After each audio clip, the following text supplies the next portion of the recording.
168 baby Begum খালি উত্তৰ সদনৰ মজিয়াত ৰখা হৈছে। খবৰটো নাই বাইদেউ। আমাৰ জিলাখনৰ কৃষি খণ্ড বিভাগৰ বাবে কৃষি বিভাগৰ ফালৰ পৰা 2খন কলেষ্ট্ৰেল নিৰ্মাণৰ পদক্ষেপ গ্ৰহণ কৰিবনে? আৰু মোৰ দ্বিতীয় কুৱেশ্যনটো হৈছে ধুবুৰী বিধানসভা সমষ্টিৰ সেই আঁচনি ৰূপায়ণৰ পৰিমাণ তেনেই নগণ্য।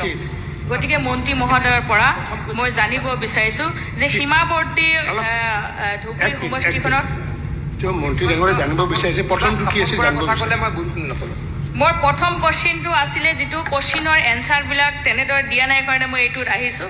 মন্ত্ৰীক মই কুৱেশ্যন কৰিছিলোঁ 5 বছৰত বিভাগীয় কৰ্তৃপক্ষই এই আঁচনি কি কি ৰূপায়ণ কৰিছিল, কিন্তু ইয়াতে মোক দিয়া নাই, দিছে 5 বছৰত SOPDৰ আণ্ডাৰত ইমান টকা খৰচ কৰিছে। মই এনচাৰখন পোৱা নাই কাৰণে মই এইখন প্ৰশ্ন কৰিছোঁ মন্ত্ৰী মহোদয়।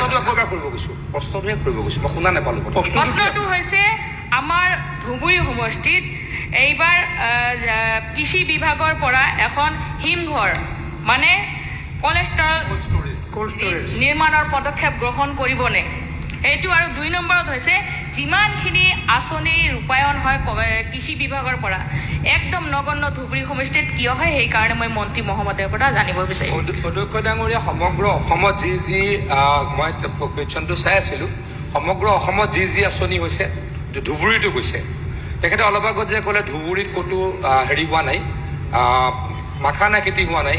ধুবুৰী জিলা মানে অকল ধুবুৰী সমষ্টি নহয় অধ্যক্ষ ডাঙৰীয়া, গোলোকগঞ্জত হৈ আছে। আৰু ধুবুৰী যদি কৰিব লাগে পৰৱৰ্তী সময়ত মাখানাৰ আমি এক্সপানশ্যন কৰিম।